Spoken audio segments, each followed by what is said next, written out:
Hello guys, welcome back to food and family. നമുക്കൊന്ന് Switzerland വരെ പോയാലോ? നമ്മുടെ ട്രെയിനിന്റെ 14ാമത്തെ പ്ലാറ്റ്ഫോമിൽ വന്ന് കിടപ്പുണ്ട്. ഒരു കോഫിയൊക്കെ എടുത്ത് നമ്മൾ റെഡിയാണ് പോവാൻ വേണ്ടി. ജർമ്മനിയിലെ കാൾച്ചറൽ ബാനോഫിൽ നിന്ന് ഞാനും എന്റെ ഫ്രണ്ടും കൂടെ റീജിയണൽ ട്രാൻസ്പോർട്ട് ഉപയോഗിച്ചിട്ടാണ് പോകുന്നത്. എത്തി ഗൈസ്, അങ്ങനെ നമ്മൾ റൈൻഫാൾസ് എത്തി. ആദ്യമായിട്ട് സ്വിറ്റ്സർലൻഡിൽ വന്നതിന്റെയും ഇത്രയും മനോഹരമായിട്ടുള്ള ഒരു കാഴ്ച മേളിൽ നിന്ന് കാണാൻ പറ്റിയതിന്റെ സന്തോഷത്താണ് ഞങ്ങൾ പോകുന്നത്.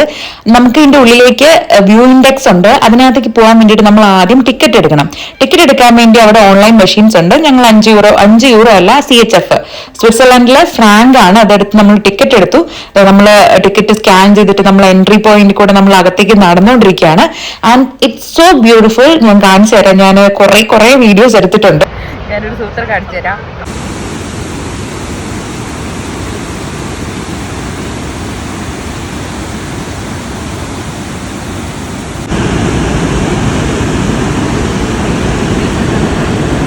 ഞെട്ടിയില്ലേ? ഇത് നേരിട്ട് കണ്ട് എന്റെ അവസ്ഥ ഒന്ന് ആലോചിച്ചേ. എന്ത് ഭംഗിയാണെന്നറിയാവോ?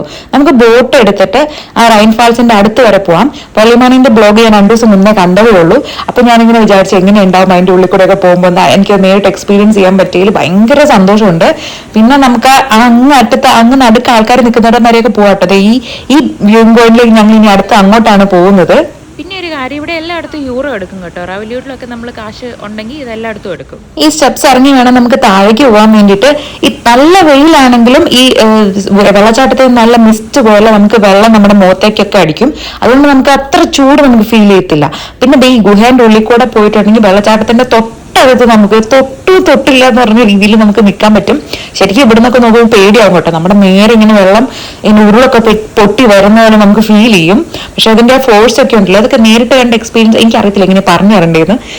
എപ്പോഴെങ്കിലും പറ്റുവാണെങ്കിൽ ഈ സ്ഥലങ്ങളൊക്കെ ഒന്ന് വന്ന് കാണാം. ജർമ്മനിയിൽ ഡോയ്ച്ച്ലാൻഡ് ടിക്കറ്റ് ഹോൾഡ് ചെയ്യുന്ന ആൾക്കാർക്ക് ഷാഫ്ഹൗസൻ എന്ന് പറയുന്ന സ്ഥലം വരെ നമുക്ക് ഡോയ്ച്ച്ലാൻഡ് ടിക്കറ്റിൽ വരാം. അവിടെ നിന്ന് ഒരു 5 ഫ്രാങ്ക് കൊടുത്തിട്ടുണ്ടെങ്കിൽ നമുക്ക് ഇങ്ങോട്ടുള്ള ടിക്കറ്റ് കിട്ടും. ഇവിടുന്ന് നമുക്ക് തിരിച്ചും ഒരു 2 മണിക്കൂർ ഡ്യൂറേഷനാണ് ആ ടിക്കറ്റിന് ഉണ്ടാവുക. അന്ന് വാലിഡിറ്റി ആണ് ടിക്കറ്റിന് ഉണ്ടാവുക. അതെടുത്തിട്ട് 2 മണിക്കൂർ കൂടുതൽ കാണാനുണ്ട്. എന്നാലും ഒരു 5 യൂറോ കൂടെ മുടക്കിയാലും നഷ്ടമില്ല. ഇവിടെ വന്നിട്ട് നമുക്ക് ഈ വ്യൂയിങ് ഡെക്കിലൊക്കെ കയറാൻ വേണ്ടി വീണ്ടും ഒരു 5 യൂറോ ഒരാൾക്ക് ടിക്കറ്റ് ഉണ്ട്. അതൊക്കെ എടുത്ത് പിന്നെ നമുക്ക് ഇത് ബോട്ട് റൈഡ് ഉണ്ട്. ബോട്ട് റൈഡിന് വേണ്ടിയിട്ട് നമുക്ക് 15 മിനിറ്റ് റൂൺ ഫാട്ട് ഉണ്ട്, 30 മിനിറ്റ്സ് റൂൺ ഫാട്ട് ഉണ്ട്. അങ്ങനെ പലതിനും പല റേറ്റുകളാണ്. ഞങ്ങൾ എടുത്ത് 10 യൂറോന്റെ 15 മിനിറ്റ് റൂൺ ഫാട്ടാണ്. അത് നമ്മളുടെ ഇങ്ങനെ ഈ വെള്ളച്ചാട്ടത്തിന്റെ അടുത്തേക്ക് ഇങ്ങനെ കൊണ്ടുപോയിട്ട് ആ ഫോഴ്സിൽ നമുക്ക് ഇങ്ങനെ ഒഴുകി വരും. അങ്ങനെ 2 പ്രാവശ്യം കൊണ്ടുപോകും. അതൊരു ഭയങ്കര നല്ലൊരു എക്സ്പീരിയൻസ് ആണത്.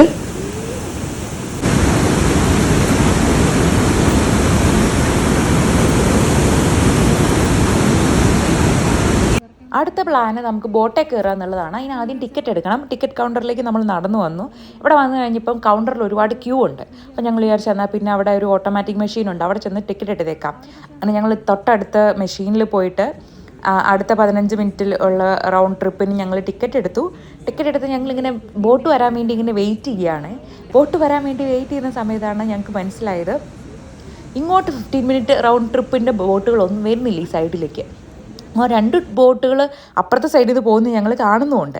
അങ്ങനെ ഞങ്ങൾ മെല്ലെ എന്താ പറയുക, അവിടുത്തെ ടിക്കറ്റ് കൗണ്ടറിൽ ചെന്ന് ചോദിച്ചപ്പം അവിടുത്തെ പുള്ളി പറഞ്ഞു അത് ഇവിടെ നിന്നല്ല സ്റ്റാർട്ട് ചെയ്യുന്നത്, ഓപ്പോസിറ്റ് ഷോറിൽ നിന്നാണ് സ്റ്റാർട്ട് ചെയ്യുന്നതെന്ന്. അപ്പോൾ ഞങ്ങളോട് പറഞ്ഞു നിങ്ങൾ ഇനി ഒരു കാര്യം ചെയ്യും, ഈ റെഡ് ട്രിപ്പ് അങ്ങോട്ടും ഇങ്ങോട്ടും ഷട്ടിൽ ചെയ്യുന്ന ബോട്ടാണ്, അങ്ങോട്ടും ഇങ്ങോട്ടും ഷട്ടിൽ ട്രിപ്പുകൾ പോകുന്ന ബോട്ടാണ്, അതിൽ കയറി അപ്പുറ സൈഡിൽ പോയിട്ട് അടുത്ത ട്രിപ്പിന് കയറിക്കൊള്ളാൻ പറഞ്ഞു.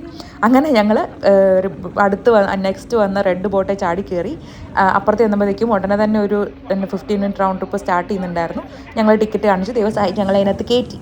അങ്ങനെ ഞങ്ങൾ ബോട്ടിൽ സ്റ്റാർട്ട് ചെയ്ത് ഞങ്ങൾ പോവുകയാണ്. അത്യാവശ്യം ആൾക്കാരെല്ലാം ഉണ്ട്, കുറച്ച് ചൈനക്കാരാണെന്ന് തോന്നുന്നു. അവർ റെയിൻകോട്ടൊക്കെ ഇട്ട്. അപ്പം ഞങ്ങൾ പേടിച്ചത് ഇനി നനഞ്ഞ് കുളിക്കുമോയെന്ന്. കാരണം കുറേ പേര് റെയിൻകോട്ടും ഒക്കെ ഇട്ട് ബാഗൊക്കെ ഒളിപ്പിച്ച് വെച്ചിട്ടിരിക്കുന്നു. ഞങ്ങളിങ്ങനെ കുറച്ച് സ്കെപ്റ്റിക്കലായിരുന്നു. പക്ഷെ ഒരു കുഴപ്പമുണ്ടായിരുന്നില്ല. കുറച്ചൊന്ന് നനയും, അത്രേ ഉള്ളൂ. അതൊരു സുഖമുള്ള നനയലാണ്. അത്രയും വെയിലത്ത് ഇച്ചിരി വെള്ളം നമ്മുടെ മുഖത്തേക്ക് ഇങ്ങനെ വീഴുള്ളൂ. അതൊരു സുഖമുള്ളൊരു ഏർപ്പാടാണ്. എല്ലാവരും ക്യാമറയൊക്കെ പിടിച്ചത് നമ്മൾ നേരത്തെ നിന്ന വ്യൂയിങ് ഡെക്കാണ് കാണുന്നത്. അങ്ങോട്ടാണ് നമ്മൾ പോയിക്കൊണ്ടിരിക്കുന്നത്.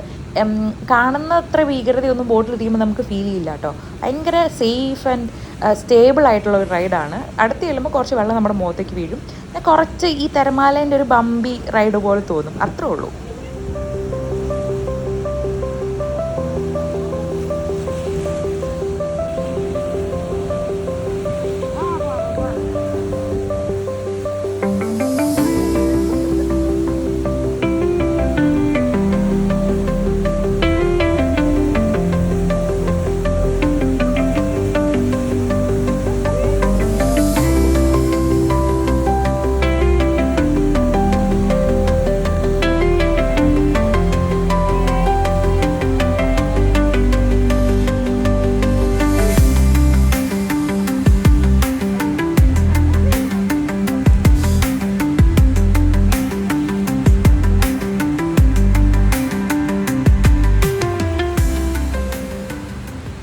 അപ്പോൾ അതെ ഞങ്ങൾ ആദ്യം വാട്ടർഫാൾസിൻ്റെ അടുത്തേക്ക് പോയിട്ട് ഞങ്ങൾ അതിൻ്റെ ഫോഴ്സിൽ ഇങ്ങനെ ഒഴുകി പുറകോട്ട് പോയിക്കൊണ്ടിരിക്കുകയാണ്.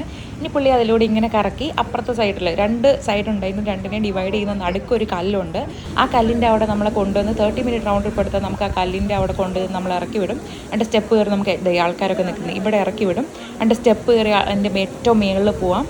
എന്നിട്ട് അവിടെ നിന്ന് കാഴ്ചകളൊക്കെ കണ്ടിട്ട് കുറച്ച് നേരം കഴിയുമ്പോൾ തിരിച്ചിറങ്ങി വരുമ്പോൾ അടുത്ത ബോട്ട് വരുമ്പോൾ തിരിച്ചതിന് കയറി പിന്നെ ഷോറിലേക്ക് പോകാം. അതാണ് 30 മിനിറ്റ് റൗണ്ട് ട്രിപ്പ്. ഞങ്ങൾ 15 മിനിറ്റ് എടുത്ത കാരണം ആ എക്സ്പീരിയൻസ് ഞങ്ങൾക്ക് കിട്ടിയില്ല. അത് അടുത്തത് ഞാൻ പറഞ്ഞ റെയിൻ കോട്ടൊക്കെ ഇട്ട് നിൽക്കുന്ന ആൾക്കാർ, അതുകൊണ്ട് അവരുടെ ഒട്ടും നനഞ്ഞില്ല കേട്ടോ, അവരുടെ ഡ്രസ്സൊന്നും. ഞങ്ങളുടെ കുറച്ചൊന്നും നനഞ്ഞു, എന്നാലും അങ്ങനെ പറയാൻ മാത്രമൊന്നുമില്ല കേട്ടോ. അങ്ങനെ അതൊക്കെ കഴിഞ്ഞ് ഞങ്ങൾ അപ്പുറത്തെ സൈഡിലേക്ക് പോയിക്കൊണ്ടിരിക്കുകയാണ്. അവിടെ കുറച്ച് സ്നാക്സ് ഒക്കെ കിട്ടുന്ന കടകളൊക്കെ ഉണ്ട്. അങ്ങോട്ട് പോയിക്കൊണ്ടിരിക്കുന്നതിനിടയ്ക്ക് കുറേ മീനുകൾ, എൻ്റെ ഫ്രണ്ടിന് ഭയങ്കര കംപ്ലയിൻ്റ് ആയിരുന്നു, ഇത്രയും വലിയ വെള്ളച്ചാട്ടമായിട്ട് ഒരു മീനെ പോലും കണ്ടില്ലല്ലോ എന്ന്. ഇത് കണ്ടപ്പോൾ അവളുടെ കംപ്ലയിൻ്റ് ഒക്കെ തീർന്നു. കുറേ നേരം മീനിനൊക്കെ നോക്കി നിന്ന് ഈ മീനിനൊക്കെ പിടിക്കാൻ വേണ്ടി കുറേ താറാവുകൾ അതിലൂടെ നടക്കുന്നുണ്ടായിരുന്നു. നമ്മളിപ്പം റൈൻ ഫാൾസിന് മുന്നിലാണുള്ളത്. പേളിമാണി വന്നിട്ട് മസാല ചായയും ഫ്രഞ്ച് ഫ്രൈസും ഒക്കെ കഴിച്ച കട കാണുന്നതാണ്. Discover delicious flavours. അവിടെ പോയി നമ്മൾ മസാല ചായയും ഫ്രഞ്ച് ഫ്രൈസ് വേണോ വേണ്ട, അവിടുന്ന് മസാല ചായ വാങ്ങും. പിന്നെ അവിടെ ഒരു മോമോസ് കോർണറുണ്ട്, അങ്ങ് ദൂരെ. അവിടെ മോമോസ് കോർണറിൽ നിന്ന് നമ്മൾ പോയിട്ട് മോമോസും വാങ്ങി തിന്നും. അതാണ് നമ്മുടെ ഇന്നത്തെ ലഞ്ച്. ഓക്കെ, അങ്ങനെ ഞങ്ങൾ മസാല ചായ മൊമോസൊക്കെ കഴിച്ച് റെഡ് ബോട്ടിൽ കയറി ഞങ്ങൾ തിരിച്ചുള്ള ഇപ്പുറത്തെ സ്റ്റാർട്ട് ചെയ്ത ഷോറിൽ തന്നെ വന്നു. അവിടെ നിന്ന് നമ്മൾ ടിക്കറ്റ് എടുത്ത സ്ഥലത്ത് നിന്ന് നമുക്ക് ലിഫ്റ്റ് കയറി മേളിലേക്ക് പോകാനുള്ള ഒരു ഓപ്ഷൻ ഉണ്ട്. ഞങ്ങൾ മേളിൽ ചെന്ന് അവിടുത്തെ കാഴ്ചകളൊക്കെ കണ്ടിട്ട് ഞങ്ങളുടെ നെക്സ്റ്റ് ഡേ ഞങ്ങളുടെ ട്രിപ്പ് സ്യൂറിഷിലേക്കാണ്. അങ്ങോട്ടുള്ള യാത്ര തിരിക്കാൻ വേണ്ടിയിട്ട് ഞങ്ങൾ റെയിൽവേ സ്റ്റേഷനിലേക്ക് പോവുകയാണ്.